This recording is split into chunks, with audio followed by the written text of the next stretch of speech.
할렐루야! 오늘도 우리에게 주신 말씀을 통해서 큰 은혜 받는 시간이 되기를 원합니다.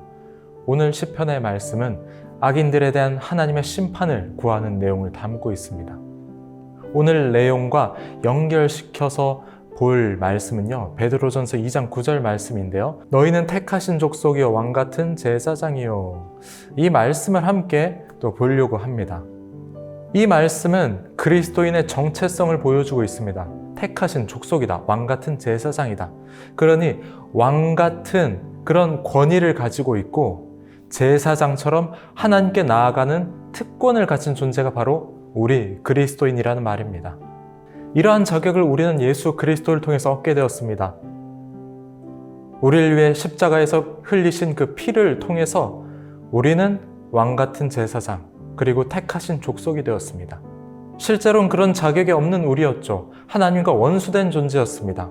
여러분, 그렇다면 예수님을 통해서 선물로 받은 이 특권을 충분히 누리고 있습니까? 왕같은 제사장으로 살고 있으며 택하신 족속으로 걸맞는 삶을 살고 있습니까? 구약에서 제사장의 직분을 보면은 이 제사장의 직분이 얼마나 존귀한지를 알 수 있습니다. 아무나 세우지 않았습니다. 하나님께서 부르신 자, 하나님께서 택하신 이 제사장만이 이스라엘 백성들을 대표해서 제사장만이 오직 거룩한 성소와 지성소 안에 들어갈 수 있었습니다. 예수님을 통해서 우리에게 주어진 은혜가 이와 같다는 것입니다. 그래서 우리는 하나님 앞으로 자꾸만 나아가야 됩니다. 제사장처럼 하나님께 나아가는 그 특권을 우리가 받았기 때문에 우리는 우리의 삶 가운데서 또 예배를 통해서 하나님을 구하고 하나님을 찾고 하나님을 찬양한 자리로 계속해서 나아가야 됩니다. 그것이 우리의 특권이기 때문입니다. 그리고 제사장에게 가장 중요한 것이 있었는데요. 그것은 바로 성결입니다. 제사장은 성결해야 됩니다. 성결해야 성소 안으로 들어갈 수 있었고, 성결해야 백성을 대표할 수 있었고, 성결해야 제사를 올려드릴 수 있었습니다. 자신의 몸을 정결에 맞춰서 또 의복을 제대로 갖춰서 거룩하게 구별된 모습을 갖춰서 하나님 앞으로 나아갈 수 있었습니다. 그리스도인의 사명이 바로 여기 있습니다. 성결하라는 것입니다. 우리가 있는 삶의 자리에서 성결하라는 것입니다. 거룩한 자녀로 살아야 되는 것입니다.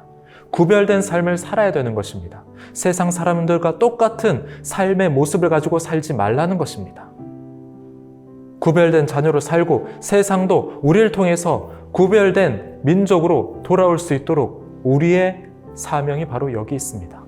오늘 본문 말씀 1절과 2절입니다. 통치자들아 너희가 정의를 말해야 하거늘 어찌 잠잠하냐. 인자들아 너희가 올바르게 판결해야 하거늘 어찌 잠잠하냐. 아직도 너희가 중심에 악을 행하며 땅에서 너희 손으로 폭력을 달아주는도다. 이것이 바로 시편 기자가 세상을 보는 관점입니다. 통치자들에게 기도하는 것은 정의와 공정한 모습이었습니다. 하지만 그렇지 않다는 거예요. 통치자들이 계속해서 부조리와 부정직하게 행하고 있다는 것입니다. 그리고 반대로 오히려 악을 행하고 폭력을 행사하고 있습니다. 성도 여러분, 우리가 살아가는 세상은 어떻습니까? 자신의 사명과 본분을 망각하고 자신의 사적인 유익을 취하고 그래서 백성들만 힘들어하는 세상은 혹시 아닙니까? 우리가 살아가는 세상 가운데서 통치자들이, 위정자들이 공의와 정의를 행하지 못하는 모습을 보면서 우리는 어떻게 해야 될까요? 하나님의 공의로 세상이 다스려질 수 있도록 우리가 기도해야 됩니다. 통치자들, 위정자들을 위해서 우리가 기도해야 돼요. 세상 사람들처럼 똑같이 그냥 분노하고 욕하는 걸로 누가 잘못했네, 누가 잘했네로 끝나서는 안 됩니다.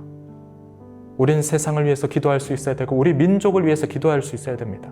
그리고 이 땅 가운데 정의롭고 공정한 사회가 만들어질 수 있도록 우리 그리스도인들은 그렇게 기도하면서 세상을 바꿔나갈 수가 있어야 됩니다.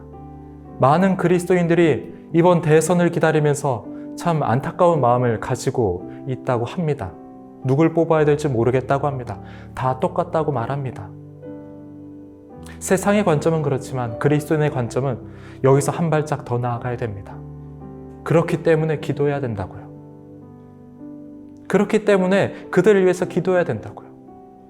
누가 뽑히든 하나님의 정의가 이루어지는 세상을 만들어갈 수 있도록 우리가 기도할 수 있어야 됩니다. 그리고 우리 일반 백성들이 정의, 사회의 그런 공정한 법 제도 아래에서 평안한 삶을 살아갈 수 있도록 그렇게 기도할 수 있어야 됩니다. 11절 말씀입니다.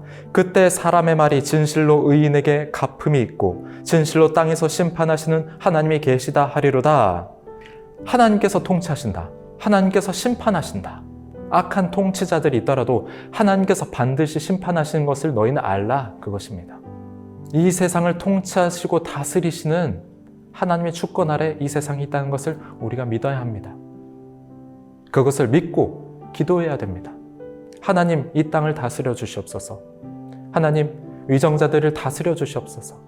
하나님, 이 세상에 소외당하고 아파하는 사람들이 있습니다. 하나님의 공의로우심으로 통치하여 주시옵소서.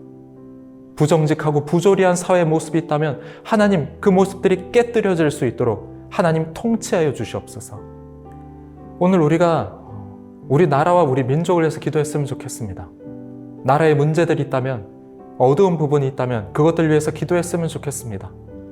그리고 사회는 성장하고 있지만 그 이면에 소외당한 이들이 있다면, 아파하는 이들이 있다면, 사회 부조리 안에서 억압받는 이들이 있다면 그들을 위해서도 우리가 기도했으면 좋겠습니다. 잘 사는 나라, 세계 무역 10위권, GDP가 올라가고 그런 나라만을 위해서 기도하는 것이 아니라 우리나라, 우리 민족이 정말 공정하고 정의로운 사회 속에서 누구나 아파하지 않고 누구나 소외당하지 않고 인정받고 하나님의 정의 아래에서 다스림을 받는 이 나라, 이 민족이 될 수 있도록 우리가 기도하길 원합니다. 또한 북한에 있는 우리 민족을 위해서도 기도하길 원합니다. 독재 정권 아래에서 억압받고 또 상처받은 그 민족을 위해서도 우리가 기도할 수 있어야 합니다. 오늘 우리가 우리 삶의 문제뿐만 아니라 이 나라, 이 민족을 위해서, 또 위정자들을 위해서, 또 북한에 있는 우리 민족들을 위해서 하나님의 정의로 다스려 달라고 우리가 그렇게 함께 기도하길 원합니다. 오늘 말씀을 기억하면서 우리가 함께 오늘은 이 시간 합심해서 가정에서 목소리를 내지 않아도 좋습니다. 그렇게 함께 기도할 수 있길 원합니다.